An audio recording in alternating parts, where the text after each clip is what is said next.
반갑습니다. 반갑습니다. 네, 가을 정치가 참 좋습니다. 학교에서는 낙엽을 당분간 이렇게 놔두고 보자고 하는 그런 결의를 해가지고 또 우리 미아 어머님들 수고도 좀 덜어줄 겸 해서 그렇게 했는데 비가 안 왔더라면 참 좋을 뻔 알았는데 비가 와가지고 약간 그 취지가 좀 무색해졌어요. 근데 이제 사람마다 좀 다른 것 같아요. 저는 비가 오면 막 기분이 좋아지는 사람이에요. 어떤 사람들은 날이 막 쨍 맑으면 기분이 좋아진다는 사람이 있는데 저는 이상하게 비가 좀 추적추적 내리고 그러면 이 마음이 이렇게 좀 살아나요. 예, 사람마다. 그래서 제가 언젠가도 우리 예전에 있던 교당에 그런 소개를 했더니 의외로 그 맑은 날을 좋아하는 사람도 있지만 이렇게 비가 추적추적 내릴 때 좋아하는 사람이 의외로 많더라고요.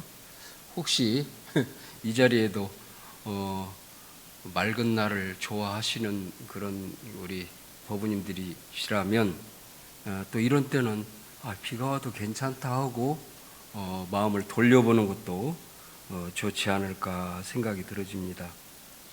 예, 오늘 법회를 시작하면서 우리 사회자 선생님께서 아주 간절한 설명 기도를 올려가지고 그 설명 기도 안에 오늘의 법회의 모든 공덕이 다 포함이 된 것 같습니다. 오늘 사회자 선생님 설명 기도문 감사합니다. 지난주 모처럼 저지난주에 제가 법회를 보고 뒤돌아보면서 많이 아쉬웠어요. 모처럼 해서 그런지 좀 많이 떨었던 것 같고 또 준비했던 얘기도 좀 못 오고 좀 버벅거리고 이제 그랬던 그 아쉬움들이 있었어요. 그러면서 이제 오늘 법회를 준비하면서 그런 아쉬움들을 조금 보완하는 시간을 가졌으면 좋겠다 생각을 했습니다. 그 중에 이제 가장 중요한 것은 우리 학교에서 좋은 일이 있으니까 그 좋은 일을 축하합시다 하고 했는데 저도 그냥 별로 그 축하하는 그 마음이 이렇게 살아나도록 축하도 안 한 것 같고 그래서 그거를 이제 다시 한번 아쉽다 하는 생각을 했어요. 뭐냐면 이제 우리가 공덕 중에서 가장 쌓기 쉬우면서도 공덕이 가장 큰 공덕이 있다고 부처님께서 말씀하셨어요. 그 내용은 뭐냐면 수희 공덕입니다. 그러니까 기쁜 일이 있을 때 그것을 기쁘게 같이 함께 해주는 것이 공덕이 크다. 이제 그거 아마 우리 다 알고 있지만 이제 지난주에 그거를 많이 강조하면서 제가 그거를 수의 공덕을 나눕시다 하면서 박수도 좀 신나게 치고 그랬어야 되는데 그게 좀 아쉬웠어요. 그래서 오늘 다시 한번 그것을 시간을 좀 진행해 보겠습니다. 지난주에 제가 그 두 가지 수의 공덕 그 소개를 했는데 혹시 기억나세요? 네, 함께 보시겠습니다. 네. 지난주에 우리 아프간 조력자들을 돕는 후원 부금을 우리 원광대학교 교직원 봉사단에서 마련해서 진천에 그 전했다고 하는 사실이 참 제가 볼 때는 기쁜 일이 최고 기쁜 일이었다. 도덕대학으로서. 그 다음에 또 하나는 육군 학생군사학교 원불교 문무대교당 착공 기원식이 있었는데 우리가 그 여산 삼사관학교 그 봉불식에 최초로 교단에 크게 기여했는데 마지막 교육기관으로 문무대교당 착공 기원식을 우리 학군단과 더불어서 우리 학교와 더불어서 이렇게 하게 되었던 것을 아주 기쁜 일이다라고 소개를 해줬었습니다. 근데 지난번에 제가 이 두 가지 사항에서 우리 법 형제들이 그냥 박수 좀 신나게 치면서 축하를 했어야 되는데 그게 안 됐어요. 다시 한번 박수를 신나게 치면서 우리의 그 좋은 일을 한번 축하하는 시간 갖겠습니다. 박수 신나게 쳐주시죠. 감사합니다. 예. 그 다음에 이제 제가 또 이제 이번 주에 축하할 일을 제가 두 가지를 골랐어요. 하나는 우리 추산 성시종 이사장님께서 지난 4일에 우리 교당에 우리 학원의 이사장으로 부임하신 일이죠. 참 축하할 일인데 그날 코로나 상황 때문에 간부 중심으로 진행을 했고, 물론 이제 인터넷으로 중계를 해서 함께를 했겠지만 정말 이런 일은 우리들이 정말 축하해야 될 일이 아닌가 이런 생각이 들어져서 제가 하나를 이렇게 뽑아봤고요. 또 하나는 제9회 대한민국 인성 시민교육대상을 우리 학교에서 수상을 하게 됐답니다. 근데 제가 이 보도에 의하면 오늘 그 수상식을 한다고 그랬는데 총장님이 안 가시고 여기 계시네요. 누가 대신 가시나요? 오늘 한다고 보도가 나왔더라고요. 네, 감사합니다. 교육 대상은 교육부와 여성가족부 또 중앙일보가 공동 주관을 해서 하는 행사인데, 이제 우리 학교가 이 대상을 받게 됐다는 내용을 소개를 드리고, 정말 우리 원광 가족으로서 늘 자부심을 가지고 있는 우리 학교의 가장 중심이 되는 기관 도덕교육원, 또 학문적으로 이론상의 진리와 우리 개교 이념과 우리 학교 건학 이념을 선도적으로 실현해가는 마음인문학 연구소, 그리고 또 구체적으로는 아마 제가 알기로는 사범대 부총장님께서 주관해가지고 하는 행사로 알고 있는데, 시민교육사업단을 우리가 꾸준히 전개를 해서 이게 이제 사회적으로 인정을 받아서 우리가 제9회 대한민국 인성 시민교육대상을 받게 됐다 하는 것을 소개를 드리면서, 역시 이사장님 취임과 또 교육대상 수상에 대해서 힘찬 박수를 한번 더 치셔야겠습니다. 감사합니다.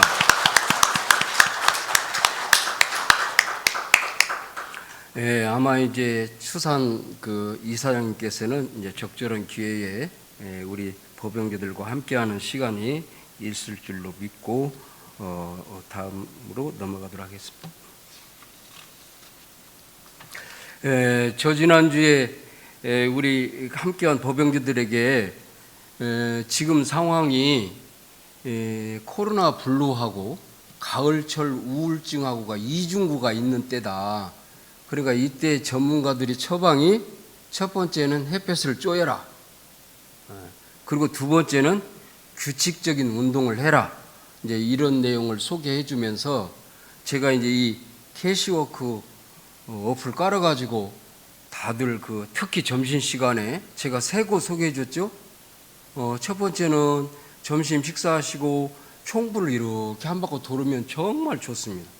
그리고 두 번째는 우리 숭상기념관 뒤에 이 소나무 밭에 이렇게 또 산책하는 길이 있다고 소개를 드렸고, 세 번째는 우리 수목원 한번 다녀오시면 정말 좋습니다 하는 걸 소개를 드렸는데, 제가 일반 교당에 있을 때는 제가 이렇게 소개를 하잖아요. 그러면 교도님들이 실제로 그때 걸고 그러면서 인증샷을 찍어서 저한테 보내줘요. 근데 우리 학교는 한 사람도 없네. 저는 적어도 우리 교당에 같이 사는 교무들은 좀 찍어서 보낼 줄 알았는데 우리 교무님들도 안 왔어요. 아무튼 아마 다 하고 계실 줄로 믿으면서 다시 한번 강조를 드립니다. 그래서 햇볕을 쬐이고 규칙적인 운동을 해서 이 가을을 잘 이겨내시고 행복해졌으면 좋겠다는 말씀을 드렸고, 또 그날 우리 원불교인들은 규칙적인 운동, 햇볕을 쬐이는 것 뿐만이 아니라 규칙적인 생활을 했으면 좋겠다 하는 것을 강조를 드렸었습니다. 오늘 다시 한번 마음 챙기셔서 은혜의 시간이 되셨으면 좋겠습니다. 제가 이제 지난주에 말씀드린 것은 어떤 상황이나 이런 경계라기보다는 내 스스로 어떻게 내 삶을 갖고 갈 것인가라고 하는데 초점이 맞춰져 있는 내용이었다면, 제가 오늘은 어떤 상황에 처했을 때 내가 어떻게 할까라는 제목으로 한번 연마를 해봤어요. 이제 대학교당에 있다 보니까 대학교당에 많은 분들이 이제 다녀가셔요. 근데 다녀가시는 분 중에 참 내가 이렇게 해서 잘 됐습니다, 이게 너무너무 감사합니다, 막 이렇게 그 좋은 일을 알리러 오는 분은 지금까지 거의 없었던 것 같아요. 근데 오시는 분들이 내가 너무 좀 억울합니다, 내가 너무 좀 아쉽습니다, 막 이거 이제 호소하고 싶어서 오셔요. 그래서 이제 그러면 이제 저는 이제 쭉 얘기를 이제 같이 듣고, 제가 이제 한결같이 해주는 말이, 우리 대종사님께서도 방언 역사를 이루시다가 그 방언답 전체를 송두리째 뺏길 우려가 있을 때에 그 제자들이 엄청나게 분노하고 그 사람을 미워하는 때가 있었어요. 그때 우리 대종사님께서 해준 말씀이 사필귀정이다. 우리의 원래 목적에 충실하다 보면 모든 것은 잘 될 것이다라고 제자들에게 깨우침을 주신 적이 있어요. 그래서 저도 그 대종사님 흉내를 내가지고 제가 이렇게 하여튼 사필귀정이라고 하셨어요. 그러니까 사필귀정을 머릿속에 좀 새기시고, 그 다음에 또 하나 잠거 포도하시오. 이런 때일수록 막 억울하다고 막 날뛰고 그럴 일이 아니라 마음을 차분히 가라앉히고 마음 가운데 도심을 품고 계시시오. 이렇게 이제 얘기를 해주곤 하거든요. 그러면 많은 분들이 의외로 자기 스스로 어떤 방향을 찾고 활로를 열어가고 또 새로운 길을 찾고 또 나중에 사필귀정의 은혜가 있음을 발견하고 와서 고맙다고 하는 분들도 있고 그래요. 근데 이제 간혹 제가 그렇게 했음에도 불구하고 그냥 저한테 서운하다고 막 하는 사람들이 또 있어요. 그래서 그럴 때는 내가 어떻게 해야 되나, 이제 이런 생각을 하면서 오늘 설교 제목을 이럴 때는 어떻게 하오리까라는 제목으로 준비를 했습니다. 그런데 오늘 그 설교 제목이 괜찮은 것 같아요. 우리 교무님들도 저 바깥에 낙엽 오늘 이렇게 안내하면서 바깥에 낙엽이라 학교 전경을 보면서 비가 추적추적 내리는 걸 보면서 이럴 때는 어떻게 하오리까 하고 막 화두처럼 자꾸 얘기를 하고 서로 웃고 그러더라고요. 그래서 어떻게 보면 이럴 때는 어떻게 하오리까라고 하는 이 물음 하나만 우리 마음 가운데 지녀도 은혜롭지 않을까 하는 생각이 들어져서 먼저 이 말씀을 드리고, 평상시 표준은 우리가 잘 알고 있다시피 상시응용주의상 6조에 우리 대종사님께서 평상시에 이렇게 살아라 하고 밝혀주신 것이 정전에 나와 있죠. 너무나 잘 알고 있는 내용이지만 다시 한번 평상시의 표준이라고 생각하시면서 한번 새겨보시면 좋겠습니다. 1조는 온전한 생각으로 취사하라 그랬어요. 그래서 지금에 충실하라는 거죠. 우리 원광대학교에 또 다른 학교 이름이 하나 있는데 혹시 무슨 대학인지 아세요?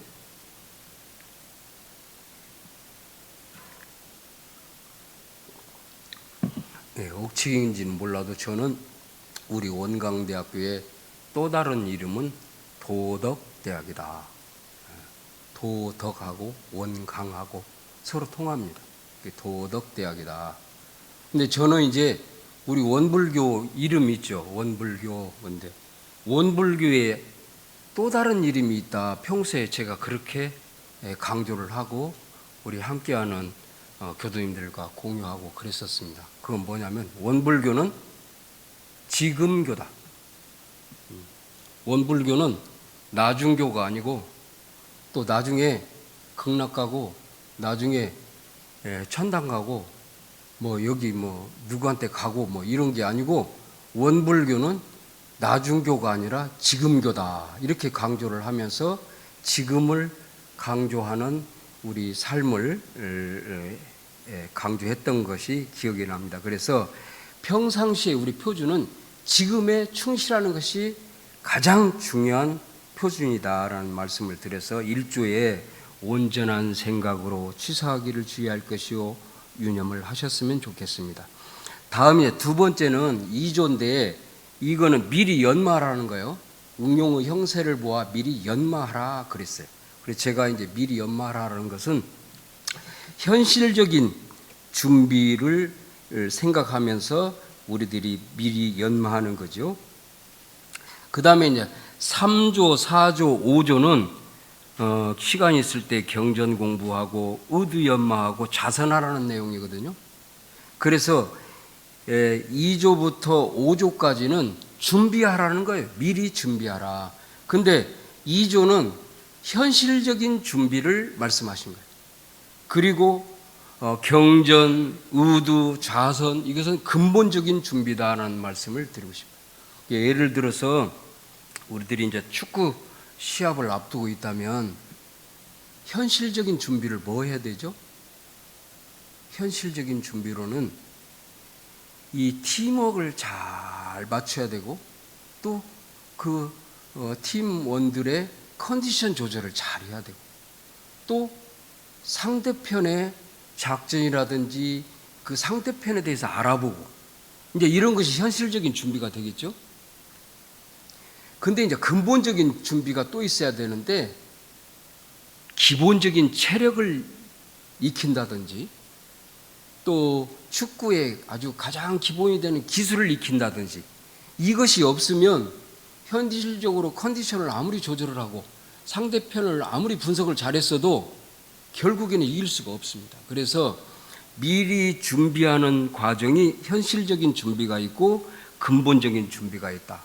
우리 마음 공부에 있어서도 미리 연마하는 현실적인 준비도 해야 되지만 근본적인 준비인 경전, 의두, 좌선 공부를 해야 된다는 말씀을 드리고 싶고 그 다음에 이제 6조는 지낸 일을 되돌아보면서 그 지낸 일에 대해서 반조해보고 하는 시간이죠. 그래서 새로운 계획을 세우고 새 출발하는 것까지가 이 평상시 그 우리의 표준이 되지 않겠나 그런 생각이 들어집니다. 제가 학교에 와가지고 그 간부회에 들어갔는데 간부회에서 환류 체계를 갖춰야 된다고 그래서 처음에는 저는 그 말이 뭔 말인지 못 알아들었어요. 환류. 그러니까 일 지내고 나서 그것을 분석해가지고 이것이 다시 새로운 걸로 안이 나와야 된다. 이게 환류 체계를 갖추는 것이 평가에서 아주 중요한 지표가 된다. 이제 이런 내용을 해서 이제 나중에 알게 됐습니다만 역시 우리 마음 공부에 있어서도 지난 일을 되돌아보고 새로운 계획으로 새 출발하는 것이 의미가 있지 않을까 생각이 들어집니다. 그 다음에 이제 다음은 제가 특별시 표준을 생각해 보면서 대종경 수행품 33장 말씀을 오늘 같이 합독도 하고 그랬죠. 이 말씀을 소개를 드립니다. 이 말씀은 문정규 선지님께서 대종사님께 여쭤본 내용이거든요. 이 문정규 선지님은 어떤 분이냐면 대종사님께서 변산에서 원기 5년경에 변산을 해서 우리 제법의 시대를 열어가는 그런 과정에 있을 때 이때 이제 귀하신 어른이에요. 이분은 제가 찾아보니까 1863년생. 그러니까 대종사님은 1891년 5월 5일이 대종사님 태어나신 날이거든요. 그러니까 대종사님보다 28살이 많으신 분이에요. 그래가지고 그 변산에서부터 대종사님께 귀의를 해서 대종사님과 함께 기거하면서 대종사님을 시봉하신 어른이시고, 또 익산 총부를 직접 건설할 때는 익산 총부에 건물을 짓고 또 이 생활도 하셨고, 또 특히 우리 경전을 통해서 기억나는 일은 엿장사 한 일이 있죠. 총부 생활이 너무 어려우니까 엿장사를 한 때, 그때 이 엿장사를 하자고 건의도 하고 실제로 엿장사에 나서시고 하신 그런 선진이십니다. 그리고 또 이제 대종경에 보면 이 어른은 대종사님께서 법문을 하실 때 두 부류가 소개가 되죠. 하나는 일어나서 춤을 너울너울 추는 그런 부류가 계셨고, 또 한 분은 춤추는 것이 좀 쑥스러운지 어쩐지 하여튼 본인에 넘쳐서 계속 대종사님께 그냥 큰절을 올리는 부류가 있었다고 그래요. 근데 이 문정기 선지님은 그 백발을 휘날리면서 대종사님보다 28살이나 연상이심에도 불구하고 춤을 너울너울 추셨다는 거예요. 대종사님께서 법문하실 때 이런 분이셔요. 그러니까 이제 대종사님과 이제 문답할 기회가 있었겠죠. 그러니까 아마 이 문답은 앞에 내용은 생략이 되었지만 당신이 어떤 일을 그 특별한 일이 당했을 때 어떻게 시세의 대중을 잡아오리까라고 물은 거예요. 그러니까 대종사님께서 정전에는 상시응용주의상으로 밝혀주시면서 지금에 충실해라. 그걸 잘하려면 미리 준비해라. 그리고 되돌아보면서 새 출발하라라고 상시응용주의상으로 정식으로 밝혀주셨음에도 불구하고 여기에 그렇게 답하신 게 아니고 이렇게 답을 해주셨습니다. 우리 생각에는 3번이죠.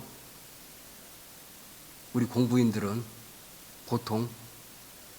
근데 공부 안 하는 사람들은 무슨 일을 당하면 자기 성질대로, 자기 습관대로, 자기 생각나는 대로 자행자재하지만 우리 공부인들은 그 당시 상황을 잘 살펴서 치우침이 없는가를 생각하면서 치사를 하잖아요. 그런데 우리 대종사님께서는 이걸 3번째로 두셨어요. 첫 번째는 여기 나온 대로 자기 본래 서원을 생각해라. 그러니까 지금 내가 이렇게 저렇게 해볼까 이거는 나중에 올 일이고 먼저 떠올릴 일은 자기 본래 서원을 생각하라는 거죠. 서원은 우리 원불교에서 성불재중이라고 합니다.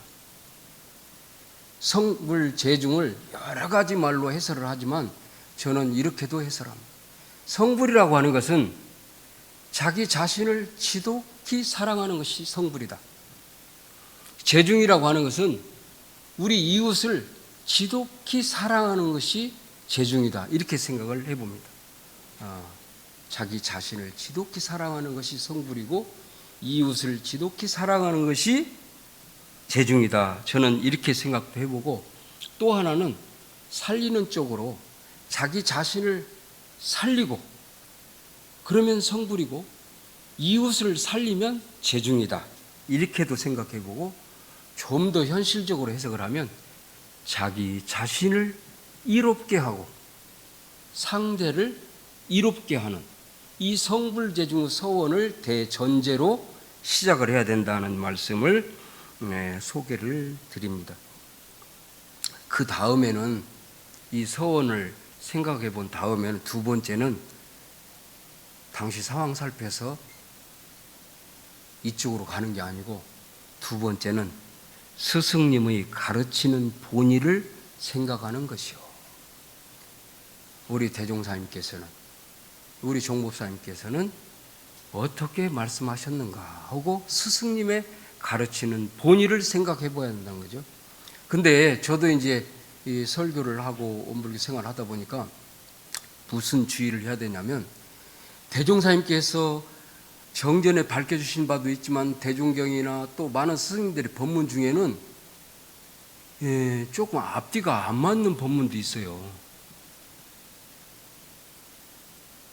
근데 앞에 서원을 생각하지 않으면 이 스승님이 가르치는 본의가 달라져요. 예를 들면 솔성묘론에 정의는 죽기로써 할 것이요 이렇게 되어 있거든요. 그래가지고 그렇게 자기가 하고자 하는 바에 대종사님의 법문도 끌어들이고 정사중생의 법문도 끌어들이고 뭣도 끌어들여가지고 정당화시켜가지고 막 독선으로 나갈 우려가 있어요. 그 본의를 잘 살펴야 된다. 이런 내용을 강조를 드리고 싶습니다. 그 다음에 이제 마지막으로 당시 상황을 살펴서 치우침이 없는가를 잘 살피도록 취사의 표준을 대종사님께서 말씀을 해주셨습니다. 그래서 특별시 표준을 한번 이렇게 점검을 해보시면 좋겠고요.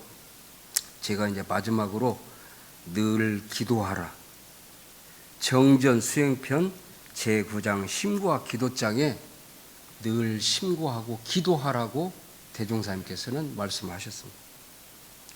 즐거운 일을 당했을 때도 감사를 올리며 심구와 기도를 올리고 괴로운 일을 당했을 때도 사죄를 올리는 심구와 기도를 올리고 결정하기 어려운 일을 당했을 때도 결정될 심구와 기도를 올리며 난경을 당할 때에는 순경될 심구와 기도를 올리고 순경을 당할 때에는 간사하고 망령된 곳으로 가지 않도록 심구와 기도를 올리라고 말씀하셨습니다. 그러니까 우리 이때를 다 생각해보면 이때 속하지 않은 때가 없어요. 그러니까 결론적으로는 늘 기도하라는 거예요. 그러니까 지금 앞에 특별시 표준과 일상생활 속에서 표준을 두 가지를 말씀을 드렸지만 이 앞에 늘 기도하는 마음이 있어야 된다는 것을 강조를 드리고 싶습니다. 정전 심과 기독장에도 이렇게 말씀을 해주셨고 또 정산용사님께서는 응기편 50장 말씀에 뭐라고 하셨냐면 법신불과 대종사를 언제나 머리 위에 모시고 매사를 작용하라 이렇게 강조를 해주고 계십니다. 그래서 평상시에 표준도 꼭 유념하시고 특별시 표준도 꼭 유념하시되 늘 기도하면서 해야 되지 않을까 하는 생각을 강조를 드립니다. 그리고 이 기도에 관해서 제가 가장 좋아하는 성가가 있어요. 정식 성가로 채택은 되지 않았습니다만 우리 정산용사님께서 이렇게 심구하라고 하는 기도문에 우리 김승원 교무가 곡을 붙인 건데요. 제목은 기도문이에요. 그래서 이제 시간이 있으면 같이 불러봤으면 좋겠는데 조금 후에 성가 시간에 그 기도문이라는 노래는 함께 불러보도록 하고 모쪼록 오늘 법회에 함께 하신 공덕으로 이럴 때는 어떻게 하오리까라고 하는 의문이 늘 있어서 한번 챙겨보는 그런 은혜로운 생활이 되시기를 간절히 염원드리면서 마치겠습니다. 감사합니다.